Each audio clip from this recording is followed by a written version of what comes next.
안녕하세요.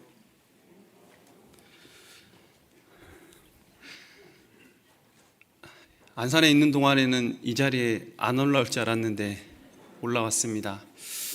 원래 베개에 머리를 대면 금방 잠이 드는 사람입니다. 그런데 어젯밤 밤잠을 설쳤습니다. 그렇게 보이시죠? 올라오면서요, 겟세마네 동산에서 기도하시던 예수님 모습이 좀 떠올랐습니다. 예수님과 비교할 수는 없지만 이 시간이 빨리 지나가기를 바라는 마음으로 기도하고 올라갔습니다. 잠깐 기도하고 오늘 말씀 배워보겠습니다. 하나님 감사합니다.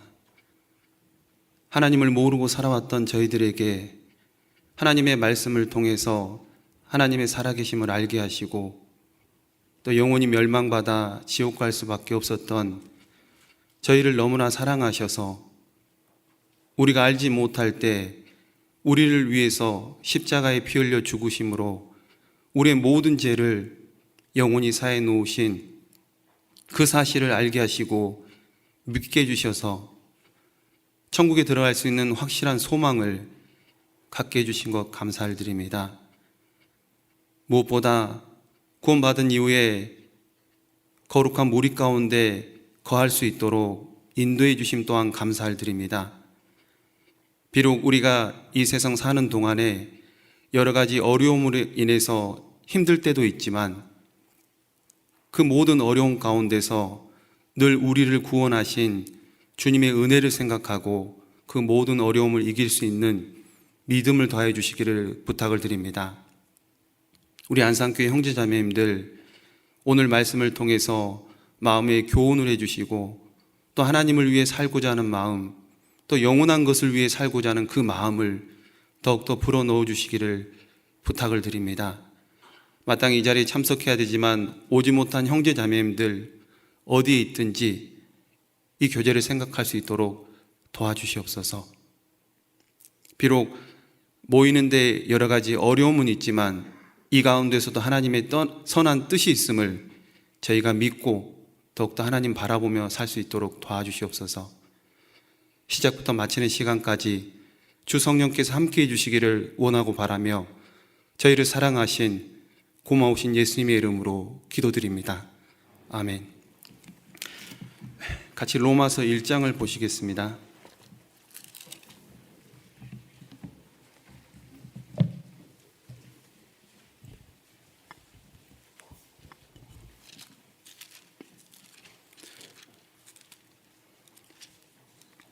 로마서 1장 17절 말씀입니다. 로마서 1장 17절 말씀을 제가 읽겠습니다. 복음에는 하나님의 의가 나타나서 믿음으로 믿음에 이르게 하나니 기록된 바 오직 의인은 믿음으로 말미암아 살리람과 같으니라. 우리 형제자매님들 철로 역장이라는 책을 아실 겁니다. 존 버년이 감옥에서 썼던 그 책이 작년에 애니메이션으로 나왔습니다. 그래서 제가 2번 정도 본 적이 있는데 아마 그 내용은 다 아실 겁니다. 주인공 크리스찬이 믿음으로 구원을 받고 천국까지 가는 그 여정을 그렸습니다. 비록 아이들이 보는 그 애니메이션 형식을 빌렸지만 우리가 실제로 믿는 그 믿음의 내용이 그 안에 그대로 담겨져 있습니다. 세상 사람들은 그냥 단순한 애니메이션이라고 생각하겠지만 믿음 있는 우리의 눈으로 봤을 때는 잠깐 후에 우리 앞에 다가올 확실한 사실이라는 것을 우리가 생각해 볼 수 있습니다. 그 크리스찬이 많은 여러 가지 어려움, 시험을 믿음으로 이기고 천성에 들어가는 그 모습을 봤을 때 마음에 큰 감동이 됐습니다. 바로 우리의 모습이 그와 같다라는 생각이 들었습니다. 아마 비록 한 사람이 쓴 책이지만 그 철로 역정이 우리에게 큰 교훈을 준다고 생각이 듭니다. 그래서 혹여나 아직 보지 못한 분이 계시다면 한번 꼭 보기를 추천해 드리고 싶습니다. 자, 오늘 읽었던 로마서 1장 17절 말씀 자, 복음에는 하나님의 의가 나타나서 믿음으로 믿음에 이르게 하나니, 복음에는 하나님의 의가 나타났다라고 말씀하고 있습니다. 하나님의 의가 뭘까요? 하나님의 의. 하나님의 의라는 것은 예수님을 믿음으로 주어지는 의를 말합니다. 자, 여기 두 장만 넘겨보시면 로마서 3장 21절, 22절입니다. 로마서 3장 21절, 22절. 이제는 율법 외에 하나님의 한 의가 나타났으니 율법과 선지자들에게 증거를 받은 것이라. 곧 예수 그리스도를 믿음으로 말미암아 모든 믿는 자에게 미치는 하나님의 의니 차별이 없느니라. 자, 율법 외에 한 의가 나타났는데 하나님의 의, 그 의는 예수님을 믿음으로 말미암아 주어지는 의라는 겁니다. 우리는 성경을 통해서 하나님이 살아계시다는 것을 확실하게 알고 믿게 됐습니다.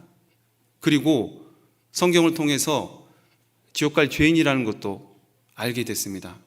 그런데 예수님께서 우리를 너무나 사랑하셔서 이 땅에 오셔서 우리를 위해서 십자가에 못 박혀 피 흘려 죽으신 그 사실 우리가 알고 믿습니다. 맞습니까? 그것이 우리가 믿는 하나님의 의라는 겁니다. 안타깝게도 많은 사람들이 하나님의 의를 모르고 자기 의를 세우려고 힘써 하나님의 의를 복종치 않았다고 그렇게 말씀하고 있습니다. 다행스럽게도 우리는 예수님을 믿음으로 하나님의 의를 받아들인 사람입니다. 그것을 깨달았기 때문에 우리는 영원한 천국 소망이 있는 겁니다. 그 소망은 오직 믿음으로입니다. 믿음으로. 다시 17절, 1장 17절로 돌아가시겠습니다.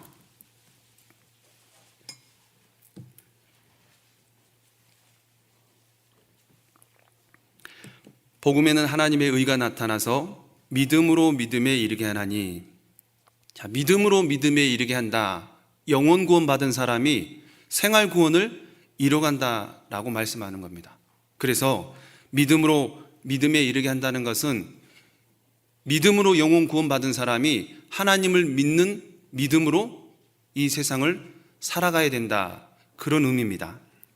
기록된 바 오직 의인은 믿음으로 말미암아 살리라. 자, 이 말씀은 구원은 율법의 행위가 아니라 오직 예수님을 믿음으로 얻게 된다는 말씀입니다. 아담의 범죄로 모든 사람이 죄인이 됐지만 예수님을 믿음으로 의인이 되는 겁니다. 에베소서 2장 8절에 너희가 그 은혜를 믿음으로 말미암아 구원을 얻었나니. 오직 구원은 믿음인 겁니다. 그래서 오직 의인은 믿음으로 말미암아 살리라. 그런데 이 말씀은 하박국 2장 4절 말씀을 인용한 말씀입니다. 하박국 말씀에 오직 의인은 믿음으로 말미암아 살리라 그렇게 기록을 하고 있는데, 그런데 로마서와는 다릅니다. 하박국 말씀은 하나님의 말씀으로 의롭게 된 의인은 하나님께서 하시는 일이 이해되지 않더라도 하나님을 믿는 믿음으로 살아갈 것을 말씀하고 있는 겁니다. 그래서 오늘 우리 형제자매들께 드리고 싶은 말씀은 로마서 말씀처럼 예수님을 믿음으로 구원받은 사람은 하박국 말씀처럼 나에게 주어진 환경이 이해하기는 힘들고 그 환경이 어렵더라도 하나님을 믿는 믿음으로 살아가야 된다는 것을 말씀드리고 싶습니다.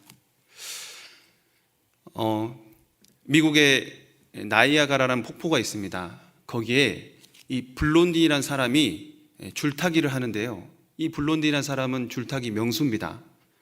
150m가 넘는 거리를 왕복할 수 있는 그런 능력이 있는 사람이에요. 그 사람이 많은 사람들 앞에서 양손에 무거운 짐을 들고 그 줄타기 시범을 보입니다. 사람들이 혹시나 떨어질까 봐 조마조마했지만 이 블론딘은 무사히 건너갔다 왔어요. 그리고 긴 장대를 들고 두 번째 그곳을 건너가려고 합니다. 그런데 건너가기 전에 사람들에게 여러분, 제가 이번에도 무사히 건너갔다 올 수 있겠습니까? 라고 물어볼 때 사람들의 마음은 반신반의했어요. 그러나 블론디는 무사히 건너갔다 왔습니다. 그리고 또다시 그곳을 세 번째로 건너가려고 합니다. 이번에는 한 사람을 등에 업고 그곳을 건너가겠다는 겁니다. 사람들에게 묻습니다. 여러분, 제가 이번엔 제 등에 한 사람을 업고 이곳을 건너갔다 올 건데 무사히 건너갔다 오겠다는 그 사실을 믿으십니까? 물어봤어요. 사람들이 네, 믿습니다. 큰 소리로 외쳤습니다. 그래서 이 블론딘이 그렇다면 누가 제 등에 업히시겠습니까? 물어봤어요. 그런데 아무도 손을 들지 않았습니다. 믿음이라는 것은 어떤 사실을 아는 것까지 믿음이 아니라 어떤 사실을 알고 맡기는 것까지가 믿음입니다. 믿음이란 뜻 속에는 맡긴다, 의지한다라는 뜻이 들어있어요. 맡기지 못하는 것은 믿음이 아닙니다. 맡기지 못해서 믿음이 없던 북이스라엘의 초대 왕이었던 여로보암, 그 여로보암을 보면 솔로몬이 말년에 하나님 앞에 우상을 숭배하는 죄를 지었습니다. 그로 인해서 나라가 나눠졌고 북이스라엘을 다스릴 수 있는 그 주권자로 하나님께서 삼아주셨어요. 그런데 이 여로보암은 하나님께서 주권자가 될 수 없는데도 불구하고 주권자를 삼아주신 그 은혜를 생각하지 못하고 왕이 되자마자 금송아지 우상을 만들어서 이스라엘 백성으로 하여금 하나님을 떠나게 만듭니다. 그로 인해서 북이스라엘의 19명 왕 가운데 단 한 명의 선한 왕도 나오지가 않았어요. 역대 왕들이 그 여로보암의 잘못된 것을 대물림 받은 겁니다. 그런데 그 시작은 여로보암의 믿음 없는 마음부터 시작이 된 겁니다. 열왕기상 12장을 한번 보시겠습니다.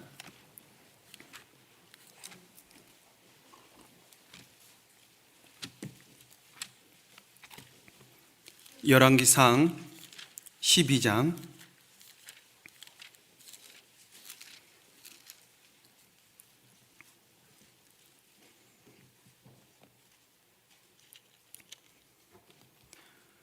25절 26절입니다. 구약성경 536페이지입니다. 열왕기상 12장 25절 26절입니다. 여로보암이 에브라임 산지에 세겜을 건축하고 거기서 살며 또 거기서 나가서 분우엘을 건축하고 그 마음에 스스로 이르기를 나라가 이제 다윗의 집으로 돌아가리로다. 자, 여로보암은 그 마음에 스스로 나라가 이제 다윗의 집으로 돌아가리로다 생각한 겁니다. 그래서 28절에 이에 계획하고 두 금송아지를 만들고 무리에게 말하기를 너희가 다시는 예루살렘에 올라갈 것이 없도다. 이스라엘아, 이는 너희를 애굽 땅에서 인도하여 올린 너희 신이라 하고. 자, 이 여로보암이 금송아지 우상을 만들어서 그 금송아지가 하나님이라고 얘기를 하고 있는 겁니다. 너희를 애굽 땅에서 인도하여 올린 너희 신이라 하고, 보이지 않는 하나님을 보이는 금송아지 우상으로 만들어서 그 금송아지 우상이 하나님이라고 얘기를 하고 있는 거예요. 이 금송아지는 이스라엘 백성이 출애굽하고 광야에서 맨 처음 만들었던 거죠. 그 이스라엘 백성도 그 금송아지를 만들면서 이렇게 얘기를 합니다. 애굽 땅에서 너희를 인도하여 올린 신이다. 이 여로보암이 똑같이 따라하는 겁니다. 그래서 29절에 하나는 베델에 두고 하나는 단에 둔지라. 이 일이 죄가 되었으니 이는 백성들이 단까지 가서 그 하나에게 숭배함이더라. 여로보암은 금송아지 우상을 만들어서 하나는 베델에 두고 하나는 단에 뒀습니다. 이 베델은 하나님의 집이라는 뜻이에요. 야곱이 하나님을 만났던 곳입니다. 사사시대 때는 이스라엘의 종교 중심지, 그 종교 중심지에 금송아지 우상을 세운 겁니다. 안타까운 것은 하나님께서 이 여로보암에게 약속하신 말씀이 이 열왕기상 12장에 기록이 되어 있습니다. 여로보암이 다윗과 같이 하나님의 명령에 순종하고 하나님 눈에 합당한 일을 행하면 하나님께서 여로보암과 함께 해주시겠다고 약속하셨습니다. 그리고 이스라엘 집을 견고하게 해주시겠다고 약속하셨어요.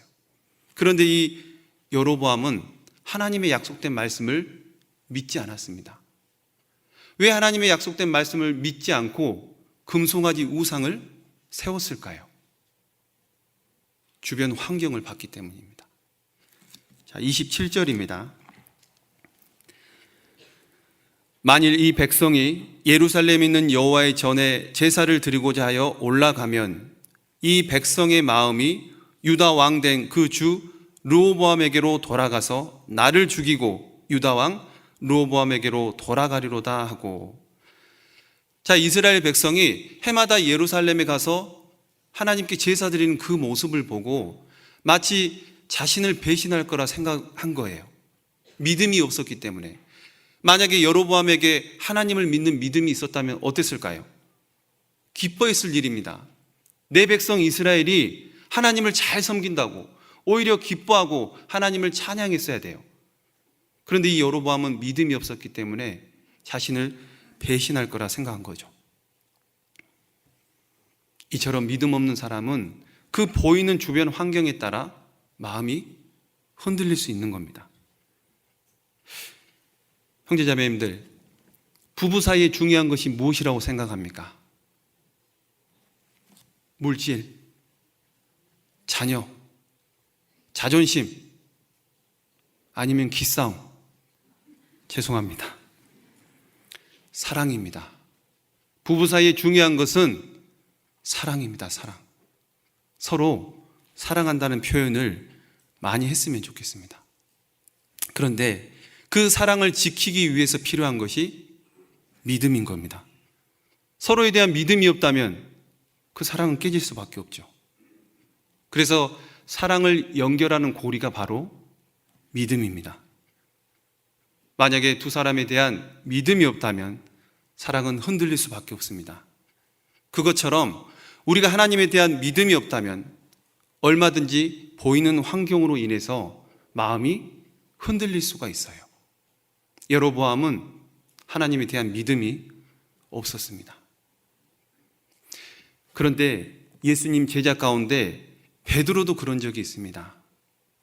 예수님께서 무리를 걸으셨을 때 제자들이 예수님을 보고 유령이라고 무서워했습니다. 그때 예수님께서 안심하라, 내니 두려워하지 마라, 그렇게 말씀하셨죠. 베드로가 만일 주시어든 나를 명해서 물 위로 오라 하소서, 그렇게 말씀했죠. 그때 예수님께서 오라, 그리고 베드로가 물 위를 걸었습니다. 그런데 중요한 것은 끝까지 걷질 못했어요. 왜 끝까지 걷질 못했을까요? 바람을 보고 무서워 빠져가는지라. 마태복음 14장입니다.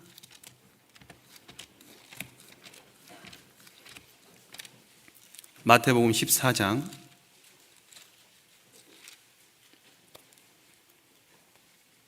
30절 말씀입니다.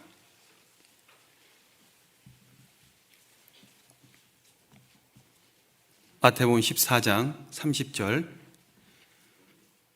바람을 보고 무서워 빠져가는지라 소리질러 가로되 주여 나를 구원하소서 하니.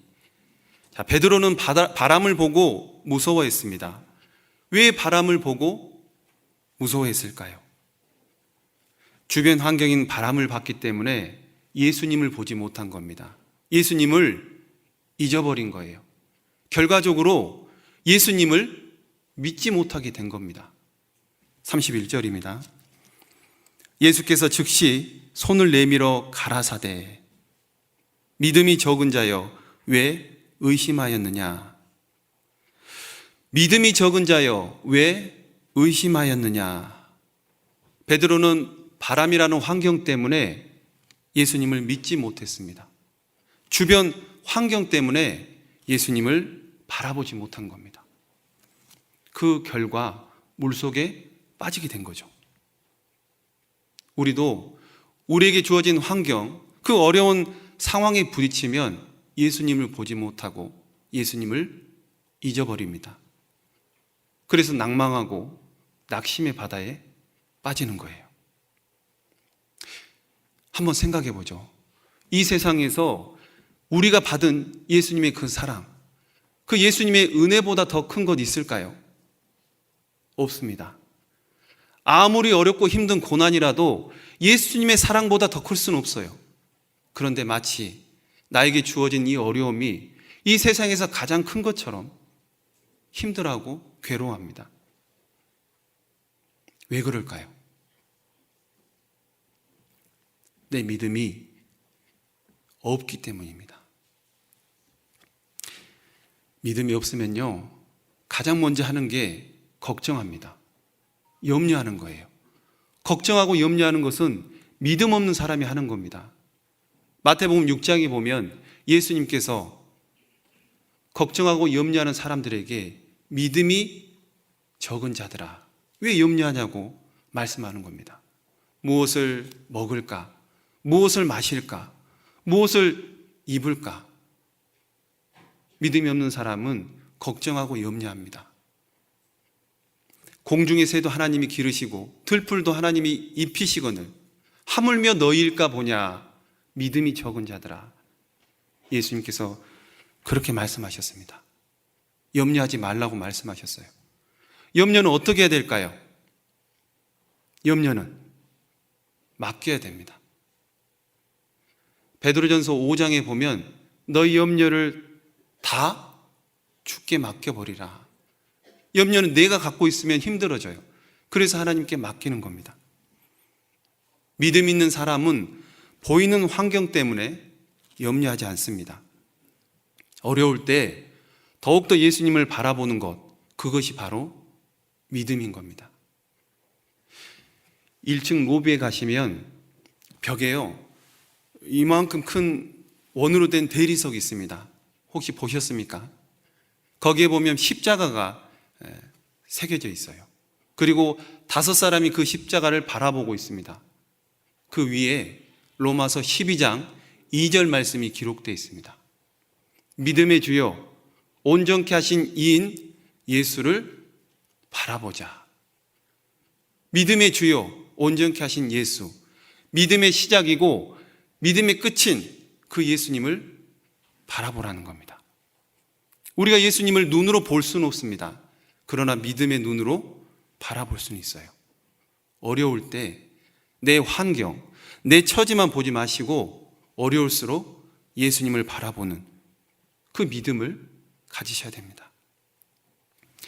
히브리서 11장 1절에 보면 믿음은 바라는 것들의 실상이요 보지 못하는 것들의 증거니. 자, 믿음은 보지 못하는 것의 증거라고 얘기를 했습니다. 보지 못하는 것을 볼 수 있는 것이 바로 믿음이라는 겁니다. 그런데 보지 못하는 것을 볼 수 있는 믿음이 예수님 제자 도마에게는 없었어요. 예수님께서 죽고 부활하셔서 제자들에게 나타나셨습니다. 그때 도마는 없었어요. 제자들이 예수님이 살아나셨다고 얘기를 했지만 도마는 이렇게 얘기를 합니다. 내가 그 손에 못자국을 보며 내 손을 그 옆구리에 넣어보지 않고는 믿지 아니하겠노라. 눈으로 봐야 믿겠다라는 겁니다. 그래서 예수님께서 그 도마를 위해서 다시 나타나셨습니다. 그리고 도마에게 이렇게 말씀하셨어요. 믿음 없는 자가 되지 말고 믿는 자가 되라.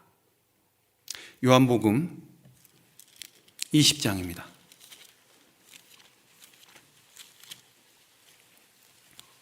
요한복음 20장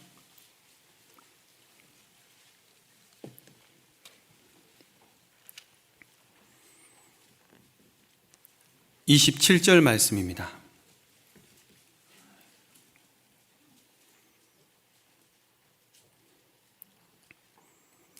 도마에게 이르시되 내 손가락을 이미 내밀어 내 손을 보고 내 손을 내밀어 내 옆구리에 넣어보라.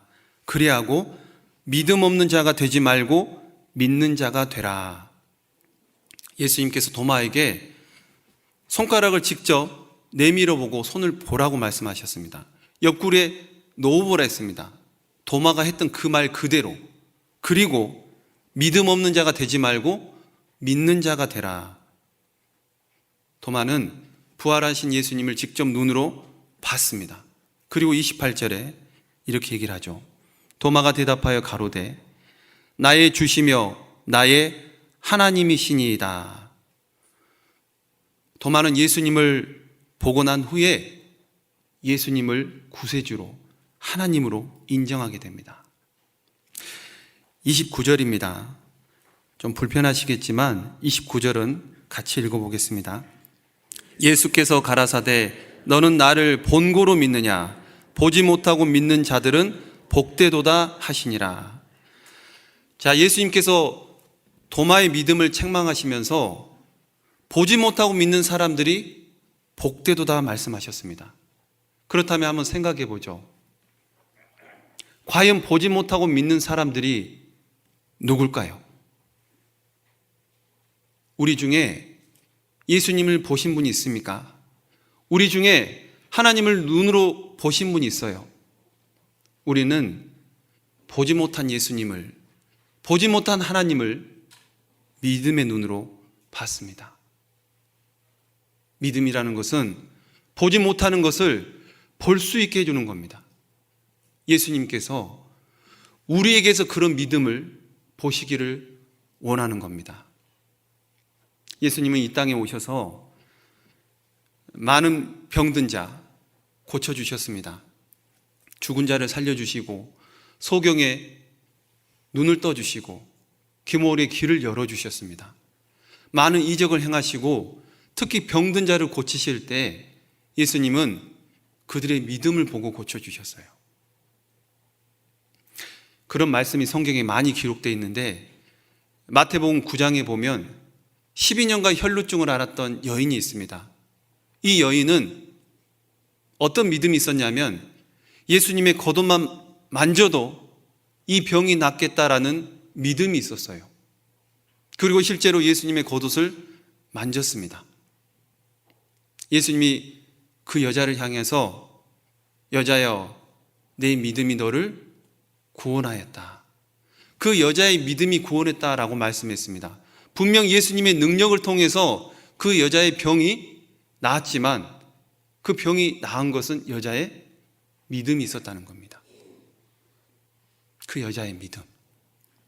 그리고 예수님이 그곳을 나와서 다른 마을을 가실 때 두 소경이 또 예수님을 향해서 부르짖습니다. 다윗의 자손이여 우리를 불쌍히 여기소서. 두 소경이 예수님을 향해서 간절히 외쳤어요. 다윗의 자손이라고. 예수님에게 다윗의 자손이라고 얘기하는 것은 하나님의 아들을 믿는 사람들입니다. 그들이 우리를 불쌍히 여겨주소서. 예수님이 그들을 향해서 내가 능히 이 일을 할 줄을 믿느냐? 너희 눈을 뜨게 할 줄을 믿느냐라고 물어봤습니다. 그들은 믿는다고 대답한 겁니다. 그래서 성경은 이렇게 기록되어 있습니다. 그들의 눈이 밝아졌더라. 물론 예수님이 그 전에 이렇게 얘기를 하셨죠. 너희 믿음대로 될지어다. 너희 믿음대로 될지어다 말씀하고 난 이후에 그들의 눈이 밝아졌다고 기록하고 있습니다. 결국 예수님의 능력은 믿음으로서 생기는 겁니다. 너희 믿음대로 될지어다. 내 믿음이 너를 구원하였다. 마태복음 15장을 한번 보시죠.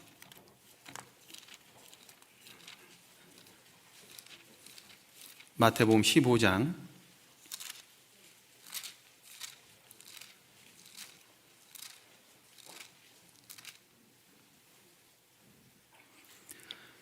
21절입니다. 마태복음 15장 21절부터입니다. 예수께서 거기서 나가사 두로와 시돈 지방으로 들어가시니 가나안 여자 하나가 그 지경에서 나와서 소리질러 가로되 주 다윗의 자손이여 나를 불쌍히 여기소서. 내 딸이 흉악히 귀신 들렸나이다 하되. 자, 이 가나안 여자, 마가복음에는 수로보니게 족속이라 해서 수로보니게 여인이라고도 얘기를 합니다. 이 여자가 딸이 흉악히 귀신이 들렸어요. 그리고 예수님께 도와달라고 부탁을 합니다. 그런데 예수님은 이스라엘의 집에 잃어버린 양을 찾으러 왔지 다른 데 보내심을 받으러 온 게 아니라고 하면서 이 여자의 그 간청을 들어주지 않는 것처럼 보입니다. 심지어 이런 말을 하죠. 26절에 대답하여 가라사대 자녀의 떡을 취하여 개들에게 던짐이 마땅치 아니하니라. 자, 그 여인에게 자녀의 떡을 취해서 개들에게 던짐이 마땅치 않다. 어떻게 보면 자기를 굉장히 조롱하는 말 같아요. 근데 예수님이 조롱하기 위해서 이 말씀하시진 않았잖아요. 그 여자의 믿음을 보기 위해서 이 말씀을 하셨습니다. 그런데 이 여자는 그 얘기를 듣고 주여 올소이다. 믿음이 있었기 때문에 이런 대답을 할 수 있는 거예요. 주여 올소이다. 개들도 제 주인의 상에서 떨어지는 부스러기를 먹는다. 그렇게 얘기를 했습니다. 그런 믿음의 얘기를 했기 때문에 예수님께서 28절에 이에 예수께서 대답하여 가라사대 여자야 내 믿음이 크도다. 내 소원대로 되리라. 예수님께서 이 여자를 향해서 내 믿음이 크도다 그렇게 얘기를 했습니다. 이 여자는 예수님이 보셨을 때 그 믿음을 크게 봐주신 거예요. 어떻습니까? 이 가난안 여인처럼 우리 자매님들도 이런 믿음의 여인들이잖아요. 이런 믿음을 가지고 계시잖아요. 형제님들은 어떠세요? 마태복음 8장을 한번 보시죠. 마태복음 8장 5절 말씀입니다.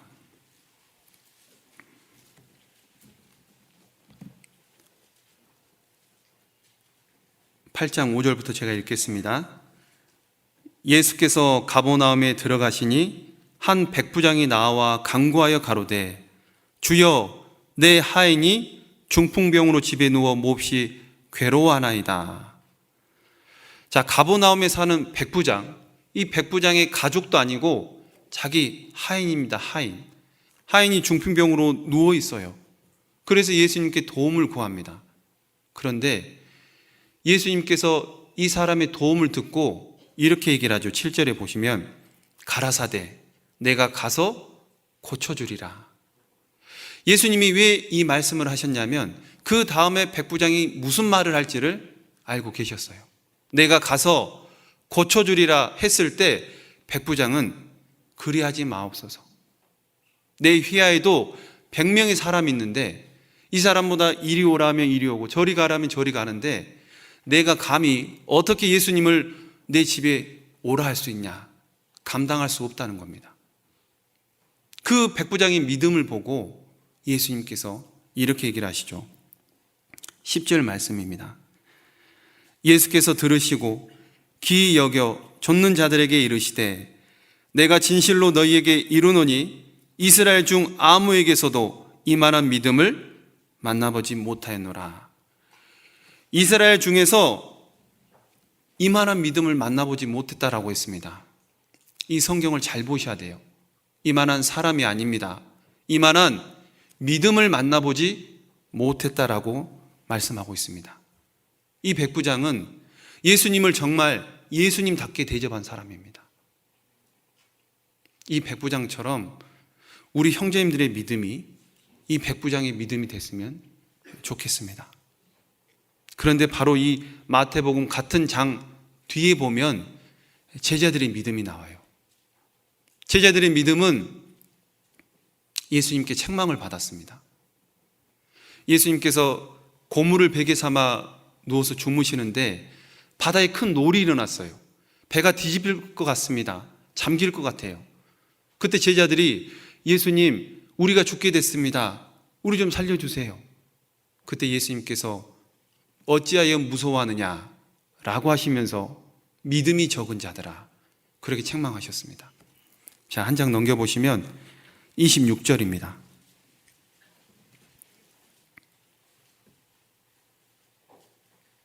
26절 예수께서 이르시되 어찌하여 무서워하느냐 믿음이 적은 자들아 하시고 곧 일어나사 바람과 바다를 꾸짖으신데 아주 잔잔하게 되거늘. 예수님께서 제자들에게 어찌하여 무서워하느냐, 믿음이 적은 자들아. 분명히 그 앞에 백부장은 이만한 믿음을 만나보지 못했다라고 극찬을 했지만 제자들의 믿음은 아직까지 적었어요. 이 가버나움 백부장 그리고 가나안 여인, 이들의 이름은 기록되지 않았습니다. 무명한 자 같으나 유명한 자요. 성경에 무명한 자 같지만 이들은 유명한 사람들입니다. 우리가 이 말씀을 배우고 듣고 읽을 때마다 이 가나안 여자의 믿음, 가버나움 백부장의 믿음을 보게 됩니다. 주님께서 우리에게서 보시기 원하는 믿음이 바로 이런 믿음이에요. 내 믿음대로 될지어다.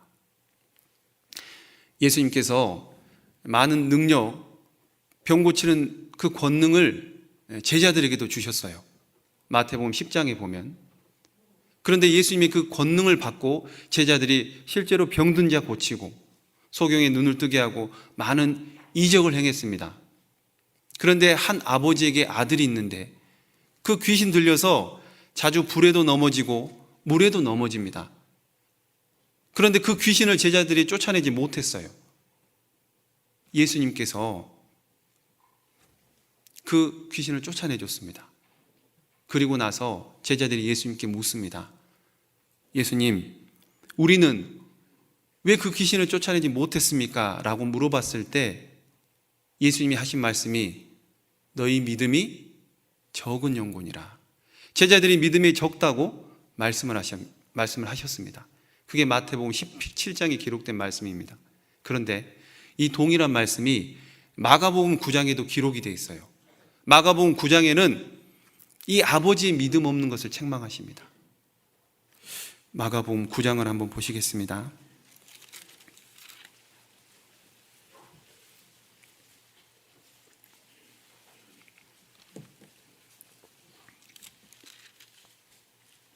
마가복음 9장 19절 말씀입니다.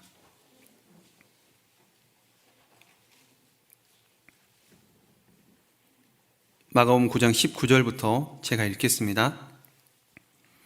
대답하여 가라사대 믿음이 없는 세대여 내가 얼마나 너희와 함께 있으며 얼마나 너희를 참으리요 그를 내게로 데려오라 하시매.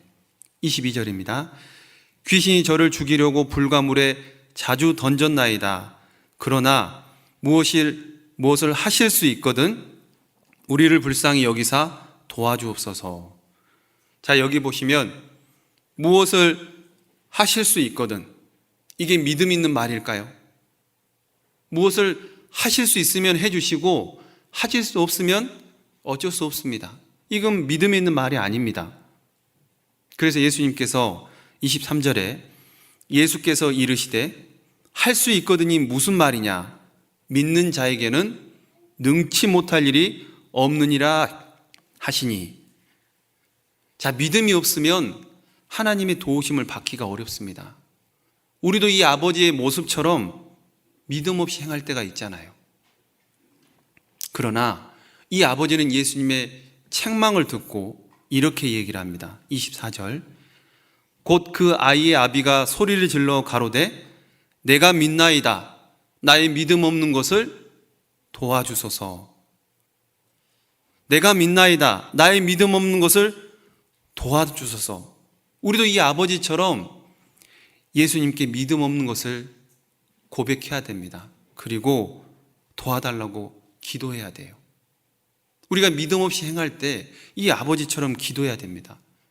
왜냐하면 예수님은 분명 우리의 믿음대로 역사하기 때문에 그렇습니다. 만약에 믿지 못한다면 예수님의 역사는 그곳으로 멈춰버립니다. 실제로 그런 내용이 성경에 기록되어 있어요. 마태복음 13장에 보면 예수님께서 자기 고향에서 사람들을 가르치시는데 많은 사람들이 예수님의 그 가르치심에 놀랐습니다. 이 사람의 이런 지혜와 능력이 어디서 났느냐? 그런데 그 모친이 마리아가 아니냐, 그 아버지는 목수가 아니냐라고 하면서 예수님의 능력은 또 말씀은 듣고 놀랐지만 예수님을 믿지 않으려고 했습니다. 그래서 성경은 이렇게 기록을 하고 있어요. 마태복음 13장입니다. 마태복음 13장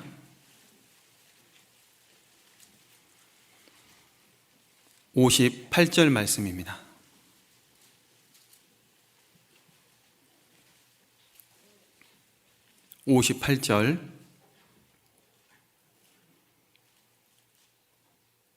저희의 믿지 않음을 인하여 거기서 많은 능력을 행치 아니하시니라. 저희의 믿지 않음을 인하여 많은 능력을 행치 않았다고 기록하고 있습니다. 다시 말해서 예수님께서 스스로 멈추는 것이 아니라 우리의 불신이, 믿음 없는 것 때문에 예수님께서 멈추신다는 겁니다. 야고보서 1장에 보면 오직 믿음으로 구하고 조금도 의심하지 말라, 그렇게 말씀하고 있어요. 의심하는 사람은 마치 바람에 밀려 요동하는 바닷물결 같으니 이런 사람은 무엇이든지 죽기 얻기를 생각하지 말라고 했습니다. 오직 믿음으로 구하고 조금도 의심하지 말라고 했습니다. 의심하는 사람은 얻을 생각을 하지 말라는 거예요. 그러면 이 말씀이 구하지 말라는 말씀일까요? 구하되 오직 믿음으로 구하라는 겁니다. 믿음으로. 믿음이 있는 사람은요, 이 땅에 무엇이 중요한지, 또 무엇을 위해서 살아야 되는지를 잘 압니다. 우리에게 믿음이 있다면 나에게 주어진 시간, 물질, 재능, 내 몸과 마음을 복음을 위해서 드릴 수 있습니다. 그것이 믿음이라는 거예요. 천국은 마치 이와 같다. 마태복음 13장에 그렇게 표현이 됐는데, 천국은 마치 밭에 감추인 보화와 같고 천국은 마치 좋은 진주를 구하는 장사와 같다, 그렇게 말씀하셨는데, 그 사람이 자기 소유를 다 팔아서 밭에 있는 보화, 좋은 진주를 샀다라는 겁니다. 마태복음 13장 44절을 보시면 44절부터 제가 읽겠습니다. 천국은 마치 밭에 감추인 보화와 같으니 사람이 이를 발견한 후 숨겨두고 기뻐하여 돌아가서 자기 소유를 다 팔아 그 밭을 샀느니라. 또 천국은 마치 좋은 진주를 구하는 장사와 같으니 극히 값진 진주 하나를 만나매 가서 자기의 소유를 다 팔아 그 진주를 샀느니라. 정말 그 좋은 진주, 그 보화가 내 모든 소유를 다 팔 정도로 귀하다고 생각한다면 우리는 분명히 그것을 사야 됩니다. 밭에 감추인 그 보화가 뭘까요? 좋은 진주가 뭘까요? 천하보다 더 귀한 한 영혼입니다. 그 잃어버린 한 영혼을 구하는 것, 그것을 위해서 내 모든 소유를 팔아서 그 영혼을 건질 수만 있다면 우리는 기꺼이 그 길을 가야 합니다. 제가 오늘 아침에 전도인실에서 짧게 들은 얘기지만 너무 눈물이 났습니다. 물론 제가 이걸 드리는 이유는 우리 형제자매님들이 누굴까, 누가 그랬을까 궁금하라고 드리는 말씀이 아닙니다. 어떤 분이요, 지난주 박영송 목사님께서 설교하신 끝부분에 필리핀의 어려운 형제자매님들, 먹을 게 없어서 하나님께서 개구리를 주셔서 살 수 있게 됐다고 그 얘기를 듣고 자기의 그 소유를 들었답니다. 아침에 그 얘기를 듣는데요, 너무 눈물이 나더라고요. 정말 믿음 있는 사람이라면 내 모든 소유를 팔아서라도 복음을 위해서, 형제자매를 위해서 수고하고 희생하는 거, 그게 정말 믿음 있는 사람입니다. 어떻게든 내 것 좀 지어보려고, 어떻게든 좀 잘 살아보고, 이 세상에서 좀 더 편하게 살아보려고. 그건 믿음이 아닙니다. 믿음 있는 사람은 자기의 소유를 팔아서 복음을 위해서, 영원한 것을 위해서, 정말 가치 있는 것을 위해서 사는 겁니다. 그게 믿음 있는 사람이잖아요. 구원받았다고 하면서, 조금 있으면 천국 간다고 하면서 내 거 모으고 좀 더 편하게 살고자 하는 마음, 그것은 믿음 없는 사람입니다. 분명히 말씀드렸습니다. 누가 자기 소유를 그렇게 많이 내놨을까 궁금해하면요, 그분의 상이 달아납니다. 알려고도 하지 마시고, 나도 그런 마음을 좀 가져보자, 그런 믿음을 가져보자, 그런 생각을 좀 가졌으면 좋겠습니다. 우리가 복음을 위해서 내 것을 드리는 것, 영원한 것을 위해서 내 모든 것을 드리는 것, 이것은 믿음 있는 사람만이 할 수 있는 겁니다. 믿음 있는 사람만이 복음을 위해서 살 수가 있습니다. 영원한 것을 위해서 영원하지 않는 것을 버리는 것은 바보가 아니다. 짐 엘리엇이라는 사람이 했던 아주 유명한 말입니다. 정말 영원한 것을 위해서 영원하지 않는 것, 저 천국을 위해서 이 땅에 썩어질 것을 버릴 줄 아는 믿음, 그 믿음을 우리가 가져야 됩니다. 그 짐 엘리엇은 복음을 위해 모든 것을 내려놨습니다. 심지어 자기 목숨까지도 내놨습니다. 어떻게 그렇게 할 수가 있을까요? 예수님을 참으로 사랑했기 때문에 그렇습니다. 예수님을 사랑한다면 그렇게 할 수 있습니다. 예수님께서 베드로에게 요한의 아들 시몬아, 내가 나를 사랑하느냐 그렇게 물어보셨죠. 베드로는 주여, 내가 주를 사랑하는 줄 주께서 아시나이다. 베드로는 예수님을 사랑했습니다. 그리고 베드로는 예수님을 위해 죽었잖아요. 우리는 어떻습니까? 내가 참으로 예수님을 사랑하는 삶을 살고 있습니까? 그런데 그 예수님은 우리를 먼저 사랑하셨기 때문에 이 땅에 우리를 위해 오셨습니다. 자기 목숨을 버려서 우리를 살리기 위해 이 땅에 오셨어요. 그리고 그 사실을 전하기 위해서, 전도하기 위해서 예수님은 이 땅에 오신 겁니다. 마태복음 1장입니다. 죄송합니다. 마가복음 1장입니다. 마가복음 1장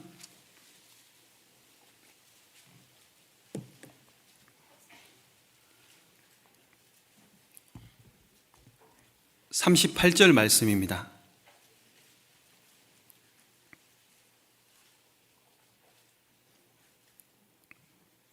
이르시되 우리가 다른 가까운 마을들로 가자. 거기서도 전도하리니 내가 이를 위하여 왔노라 하시고, 예수님께서 우리를 위해서 십자가에 못 박혀 죽으시고 그 사실을 전하기 위해서, 전도하기 위해서 예수님이 이 땅에 오셨습니다.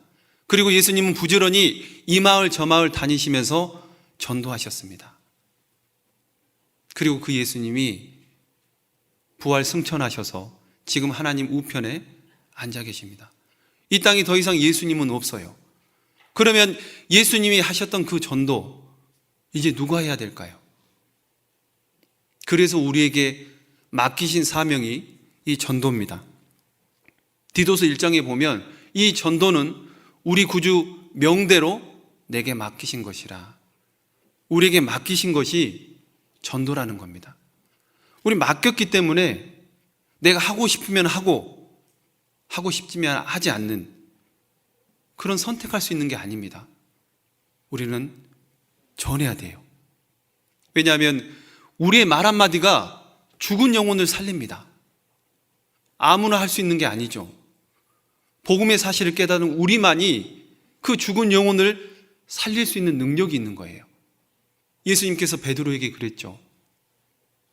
내가 천국 열쇠를 내게 주노니 내가 땅에서 무엇이든지 풀면 하늘에서도 풀릴 것이요. 땅에서 무엇인지 까먹었습니다.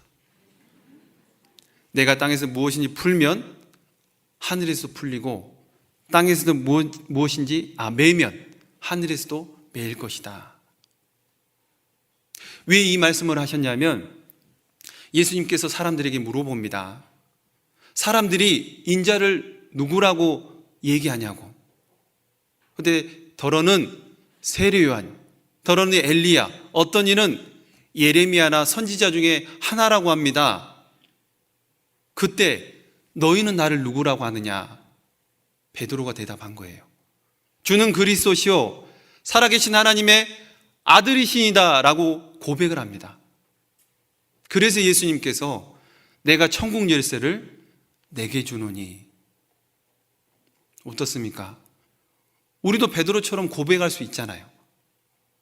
우리 형제자매들에게 예수님께서 너희는 나를 누구라고 생각하느냐 물어본다면 뭐라고 대답하시겠어요?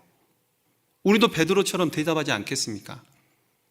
먼저는 예수님은 나보다 나를 더 사랑하셔서 이 땅에 오셨고 나를 위해서 십자가에 피 흘려 죽으심으로 내 모든 죄를 다 갚아주셨습니다. 그리고 주는 그리스도시요 살아계신 하나님의 아들이시니다라고 우린 고백하지 않겠습니까? 우리도 베드로처럼 고백할 수 있는 믿음이 있습니다. 그렇다면 우리에게도 천국 열쇠를 주신 거예요. 특권입니다. 아무에게나 주신 것이 아니에요. 전하기만 하면 그 영혼이 살아날 수 있는 특권. 그런데 지금 어때요? 이 특권을 얼마나 잘 쓰고 계셔요? 물론 처음에 하나님의 사랑을 깨달았을 때 부지런히 전했습니다. 내 가족과 친족, 아는 지인들에게. 가족이 거부해도 친족이 배척해도 전하고 또 전했어요. 그런데 시간이 지나니까 너무 힘듭니다. 포기하고도 싶고 내가 이번 한 번만 전하고 두 번 다시 전하지 않겠다 그런 마음이 올라와도 우리는 압니다. 포기할 수 없다는 것을. 그런데 그들은 모르잖아요. 영원한 세상이 있다는 걸 모릅니다. 영원한 천국이 있는지 영원한 지옥이 있는지 모르기 때문에 배척하고 거부하는 것이지 안다면 그럴 수 없죠. 그래서 잠언 24장에 너는 사망으로 끌려간 자를 건져주며 살육을 당하게 된 자를 구원하지 아니치 말라. 지옥으로 끌려가는 가족과 친족들을 구원하지 아니치 말라. 반드시 건져내라는 겁니다. 먼저 예수님을 알았기 때문에 부지런히 계속해서 전해야 되는 겁니다. 너는 말씀을 전파하라. 때를 얻든지 못 얻든지 항상 힘쓰라 그랬잖아요. 기회가 주어지든 주어지지 않든 특히 지금 상황이 너무 어렵습니다. 이 상황이 어렵다고 우리 입술을 닫아서는 안 돼요. 우리 입을 막아서는 안 됩니다. 왜냐하면 이 믿음이라는 것은 들음으로 생기기 때문에 그렇습니다. 로마서 10장입니다.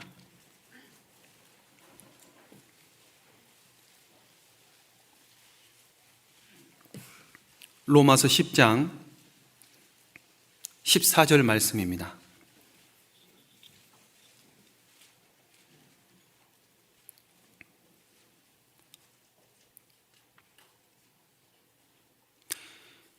그런즉 저희가 믿지 아니하는 일을 어찌 부르리요? 듣지도 못한 일을 어찌 믿으리요? 전파하는 자가 없이 어찌 들으리요? 저는 이 말씀을 볼 때마다 항상 뒤에서부터 봅니다. 전파하는 자가 없이 어찌 들으리요? 듣지도 못한 일을 어찌 믿으리요? 믿지 아니하는 일을 어찌 부르리요? 이러면 이 말씀이 좀 더 쉽게 다가옵니다. 자, 전파하는 자가 없이 전하는 사람이 없으면 어떻게 들을 수 있냐라는 겁니다. 듣지 못한 일을 어찌 믿을 수 있냐? 전하지 않으면 들을 수 없고 듣지 못하면 믿지 못한다는 거예요. 그러면 믿지 못하면 어찌 부를 수 있냐? 예수님을 나의 구세주라고 어떻게 부를 수 있냐라는 겁니다.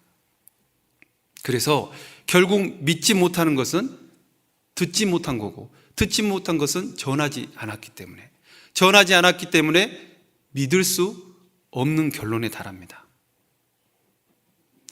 고린도전서 1장에 보면 하나님은 전도에 미련한 것으로 사람들을 구원하길 기뻐하셨다라 했습니다. 전도에 미련한 것. 왜 전도가 미련한 걸까요? 전도가 미련하다는 표현은 사람들이 말입니다. 예수님이 십자가에 못 박혀 죽은 그 사실을 전하는 그 내용을 사람들은 미련하다고 생각해요. 그 십자가의 도를 전하는 그 미련한 것을 우리가 전함으로써 사람들이 구원받는 것을 하나님이 기뻐하신다라고 말씀했습니다. 그런데 이 전도, 복음을 전하는 일은 결코 쉬운 것이 아닙니다. 바울이 디모데에게 그랬죠. 복음과 함께 고난을 받으라. 복음을 전하는 일에는 반드시 어려운 일이 있습니다. 고난이 따르게 됩니다. 빌립보서 1장 29절에는 그리스도를 위하여 너희에게 은혜를 주신 것은 다만 그를 믿을 뿐만 아니라 고난도 받게 하려 하심이라. 우리가 예수님을 믿은 것은요, 구원받고 천국 가는 것도 있지만 그 이후부터 고난을 받는 삶, 복음을 통해서 고난받는 삶을 살아가기 위해서입니다. 고난이 있다고 복음 전하는 일을 포기할 수 있습니까? 만약에 힘들다고 우리가 복음 전하는 일을 포기한다면 우리 자신을 한번 생각해 봐요. 나에게 이 복음을 전해줬던 사람이 혹여나 내가 정말 배척하고 듣기 싫어하고 귀찮아하고 피하는 사람이었다. 그런데 나를 포기하지 않고 끝까지 전도한 사람이 있다. 만약에 그 사람이 포기했다면 어때요? 이 자리에 안 계실 분도 계실 줄 모릅니다. 그분이 포기하지 않았기 때문에 내가 이 땅에 이곳에 지금 말씀을 듣고 교제 생활을 하는 거예요. 복음이 전해지는 곳에는 반드시 고난이 함께합니다. 진주가 어떻게 만들어지는 줄 아세요? 진주. 이 진주라는 것은 이 조개가 입을 열 때 그 안에 모래가 들어갈 때가 있답니다. 그러면 순간 입을 닫고 그 조개살이 모래 때문에 괴로워해요. 이렇게 진이깁니다. 그리고 오랜 시간이 지나서 이게 진주가 되는 거래요. 진주는요, 고난의 산물입니다. 고난이 없이는 만들어지지 않는 거예요. 고난을 통해서만 얻어질 수 있는 게 있다는 겁니다. 욥기 23장에 나의 가는 길을 오직 그가 아시나니 그가 나를 단련하신 후에는 내가 정금같이 나오리라. 정금같이 나오기 전에 먼저 단련이란 시간이 필요한 거예요. 고난이 있어야만 얻을 수가 있는 겁니다. 시편 119편입니다.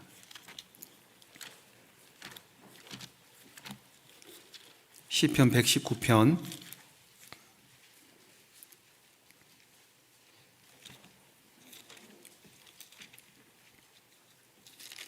67절입니다.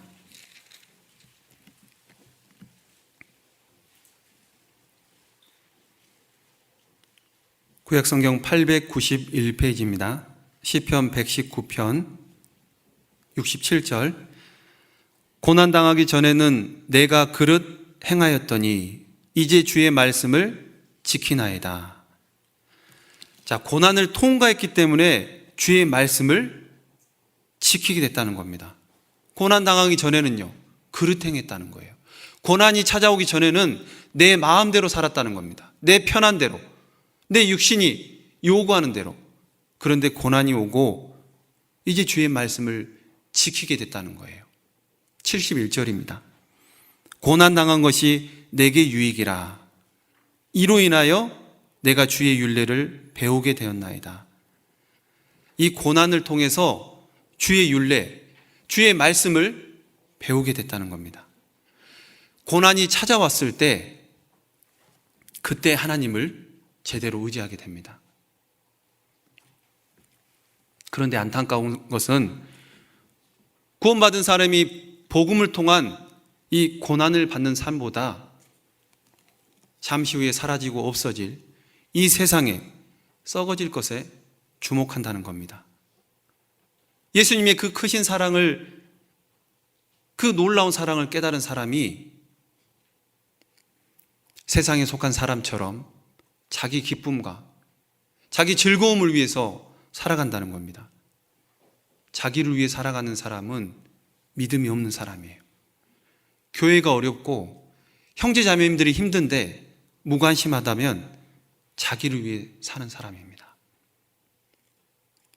빌립보서에 믿음의 형제 에바브로 디도가 나옵니다. 그는 자기 죽기에 이르러도 자기 목숨을 돌아보지 않았다고 그랬어요. 그게 뭐 소설이 아닙니다. 실제로 주를 위해서 자기 목숨을 돌아보지 않고 살았던 믿음의 사람입니다.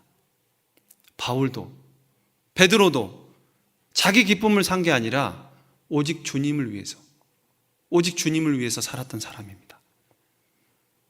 우리도 마찬가지입니다.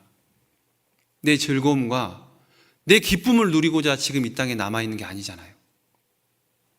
우리는 오직 하나님을 인해서 기뻐해야 됩니다. 하나님만으로 즐거워해야 돼요. 하박국 선지자가 그랬잖아요. 구원의 하나님을 기뻐하고 구원의 하나님으로 인해서 즐거워했다라고 얘기를 했습니다. 자, 하박국 3장도 한번 보시죠. 하박국 3장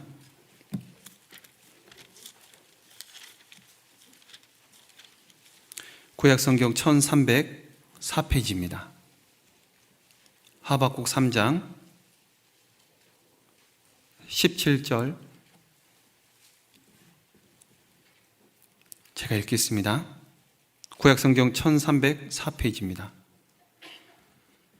비록 무화과 나무가 무성치 못하며 포도나무에 열매가 없으며 감람나무에 소출이 없으며 밭에 식물이 없으며 우리의 양이 없으며 외양간에 소가 없을지라도 무화과 나무가 무성치 못하고 포도에 열매가 없고 감람나무에 소출이 없고 밭에 식물이 없고 우리의 양이 없고 외양간에 소가 없습니다. 가진 게 없다는 겁니다. 그런데 이 하박국 선지자가 기뻐하고 즐거워했어요. 18절 말씀은 같이 한번 읽어보겠습니다. 나는 여호와를 인하여 즐거워하며 나의 구원의 하나님을 인하여 기뻐하리로다. 나는 여호와를 인하여 즐거워하며 나의 구원의 하나님을 인하여 기뻐하리로다. 하박국 선지자는 가진 것이 없을지라도 하나님을 인하여 즐거워하고 구원의 하나님을 인하여 기뻐했다랍니다. 가진 것이 많아서 기뻐한 것이 아닙니다. 좋은 환경을 주셔서 기쁜 것이 아니라는 거예요. 오직 나를 구원하신 하나님, 그 구원의 하나님을 기뻐하고 즐거워했다는 거예요. 시편 35편에도 내 영혼이 여호와를 즐거워하며 그 구원을 기뻐하리로다. 구원하신 하나님으로 인해 기뻐하고 구원하신 하나님으로 인해서 즐거워했다는 거예요. 시편 35편 9절에 그렇게 기록이 되어 있습니다. 이 하박국 선지자는 의인은 믿음으로 말미암아 살리라 그렇게 말씀했는데 주어진 상황이 어렵고 가진 것이 없을지라도 하나님으로 인해서 기뻐하고 구원의 하나님으로 인해 즐거워하는 겁니다. 의인은 믿음으로 사는 겁니다. 그렇다면 그 믿음이 어디서 올까요? 그 믿음을 어떻게 얻을 수 있을까요? 믿음은 들음에서 나며 믿음은 들음으로서 생기는 겁니다. 들음은 그리스도의 말씀으로 말미암았느니라. 결국은 믿음이라는 것은 하나님의 말씀이 있냐 없냐예요. 내 안에 하나님의 말씀이 있느냐 없느냐, 그 말씀을 의지하느냐 그렇지 않느냐. 요한복음 5장에요 예수님께서 38년 동안 병들었던 그 병자 고쳐주셨어요. 그런데 안식일에 고쳤다는 이유로 사람들이 예수님을 죽이려고 했습니다. 그때 예수님께서 그 사람들이 이렇게 말씀하셨어요. 요한복음 5장입니다. 요한복음 5장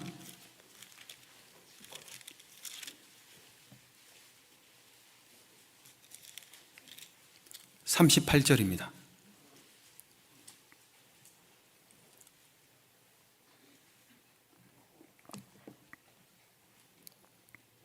(5장 38절) 그 말씀이 너희 속에 거하지 아니하니 이는 그의 보내신 자를 믿지 아니함이니라. 자, 유대인들 마음속에 그 말씀이 없었습니다. 하나님의 말씀이 없었기 때문에 예수님을 믿지 않았다는 거예요. 믿음이 없는 이유는 말씀이 내 안에 없기 때문입니다. 내 안에 말씀이 있다면, 말씀은 생명력이 있어 살아 움직인다고 그랬어요. 믿음이 없다면 내 안에 말씀이 없는 겁니다. 우리는 한 구절의 말씀이 우리의 삶을 움직일 수 있잖아요. 말씀이 마음에 있는 사람은 오직 하나님을 의지하는 그런 믿음으로 살아갈 겁니다. 하나님을 가까이 하라. 그리하면 너희를 가까이 하시리라. 하나님을 가까이 한다는 것은 하나님의 말씀을 가까이 하는 거죠. 이 말씀이 곧 하나님이시니라. 말씀을 가까이 하는 것이 곧 하나님을 가까이 하는 겁니다. 하나님을 가까이 하게 되면 주의 말씀이 내 입에 꿀보다 더 달죠. 시편 119편 103절에 그런 말씀이 있습니다. 주의 말씀의 맛이 내게 어찌 그리 단지요 내 입에 꿀보다 더 다니이다. 시편 기자는 주의 말씀을 꿀처럼 여겼어요. 이 설교의 황태자 찰스 스펄전 목사님이 이런 얘기를 했습니다. 성경이라는 벌집에서 꿀을 채취하라.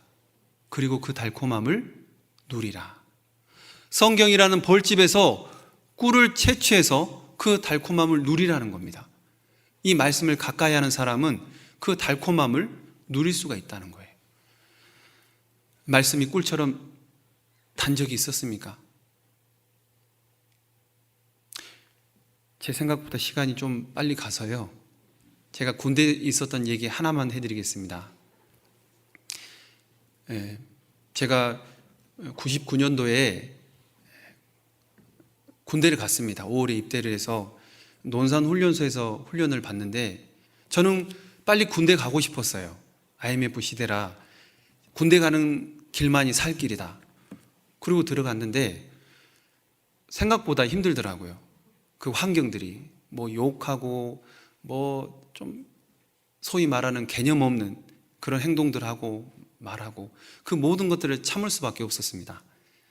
근데 이제 훈련병 시절에 성경, 포켓 성경을 하나 들고 갔었거든요.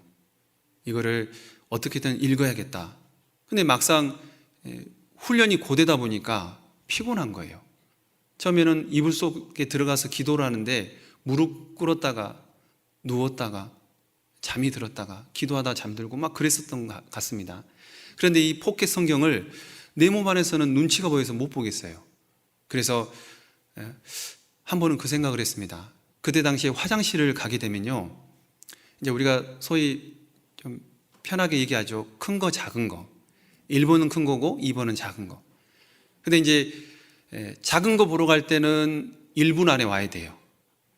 큰 거는 5분 안에 와야 됩니다. 만약에 그렇게 오지 않으면 똑똑거려요. 왜 그럴까요? 자살할 수 있다라고 생각하기 때문에 그렇습니다. 실제로 제가 군 생활하면서 자살했던 사람, 뭐 수류탄으로 자기 몸에 넣어서 죽었던 사람도 있습니다. 그만큼 그 전 세대에 비하면은 편했을 건데 갈수록 이렇게 힘든 것을 못 참는 것 같아요. 그래서 자살 방지를 위해서 화장실 시간이 정해져 있어요. 1분, 5분. 근데 제가 한 번은 화장실에서 성경을 봐야겠다.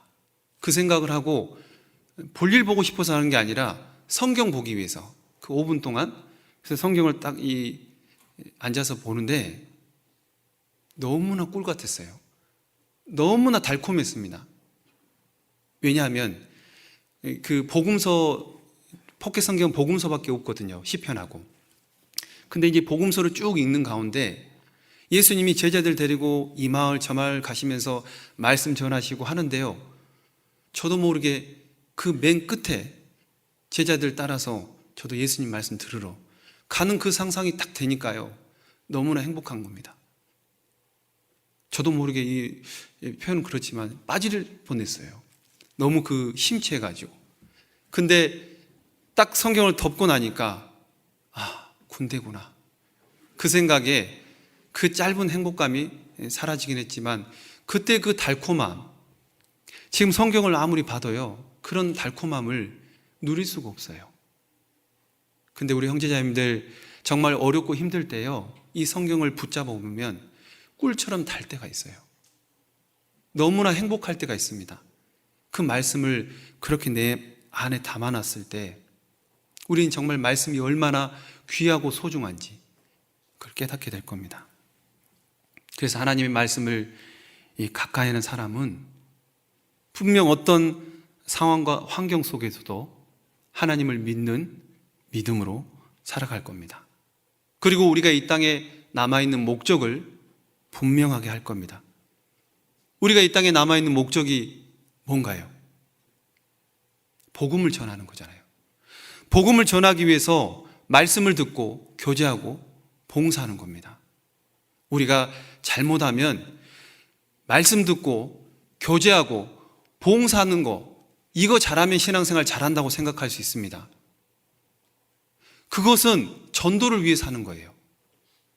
아무리 말씀 잘 듣고 교제생활 잘하고 봉사 열심히 한다고 해서 전도하지 않는다면 신앙생활을 온전히 하지 못하는 겁니다. 6월에 대집회가 계획되어 있습니다. 물론 코로나 때문에 어려움은 있어요.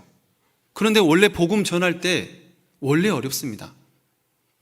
복음과 함께 고난을 받으라고 했잖아요. 복음을 전하는 곳에는 당연히 반대하기도 하고 거부하기도 하고 듣기 싫어하기도 하고 어려움은 당연히 존재합니다. 그런데 우리는 뒤로 물러가 침륜에 빠질 자가 아니라고 했습니다. 마지막으로 히브리서 10장 한 구절만 찾겠습니다.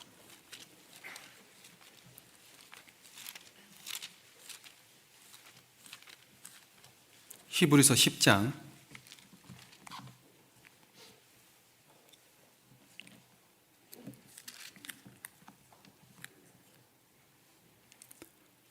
39절입니다.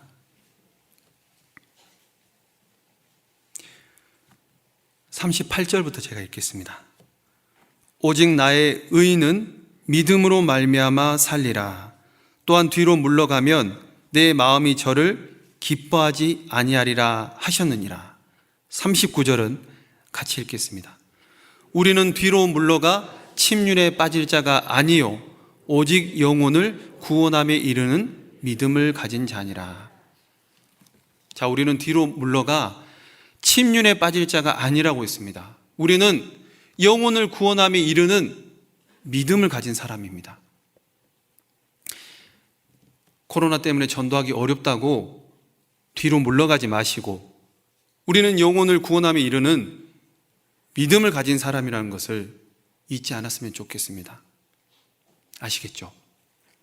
37절에 잠시 잠깐 오면 오시리가 오시리니 지체하지 않는다고 그랬습니다. 우리는 믿음으로 복음을 전하다가 주님을 만나야 됩니다. 같이 기도하시겠습니다.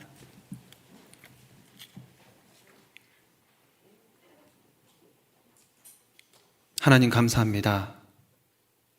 영원하지 않는 이 세상에서 영원한 천국 소망을 주신 것 늘 감사드립니다. 우리 형제자매님들 이 땅에 사는 동안에 여러 가지 어렵고 힘든 가운데서도 늘 하나님 바라보고 믿음의 주여 온전케 하신 우리 주님을 바라볼 수 있는 믿음을 더해 주시기를 원하고 바랍니다. 우리가 믿음으로 구원을 받았기에 믿음으로 이 땅을 살아갈 수 있도록 도와주시고, 하나님을 만났을 때 잘하였도다 충성된 종아, 우리의 믿음대로 행했다는 것을 칭찬받을 수 있도록 도와주시기를 부탁을 드립니다. 우리 형제자매들 각 가정마다 하나님께서 살펴주시고 필요한 은혜를 채워주시기를 부탁을 드립니다. 아직까지 하나님의 사랑을 알지 못하는 우리 가족들에게 이 복음 전하는 일을 포기하지 않고 끝까지 최선을 다해서 할 수 있도록 도와주시옵소서. 6월에 있을 대전도 집회를 위해서 저희 형제자매님들 마음을 모아서 기도하고, 또 새로운 영혼들, 하나님을 알만한 영혼들, 구원을 받을 만한 그 영혼들 이곳에 데려와서 주님의 사랑을 깨달을 수 있도록 도와주시기를 부탁을 드립니다. 잠시 잠깐 후에 오시리가 오시리니 지체하지 않는다는 말씀처럼 주님의 재림을 간절히 기다리며 뒤로 물러가 침륜에 빠지지 말고 오직 복음을 전하는 그런 삶을 살 수 있게 도와주시옵소서. 저희를 사랑하시고 죄에서 구원해 주신 고마우신 예수님의 이름으로 기도드립니다. 아멘.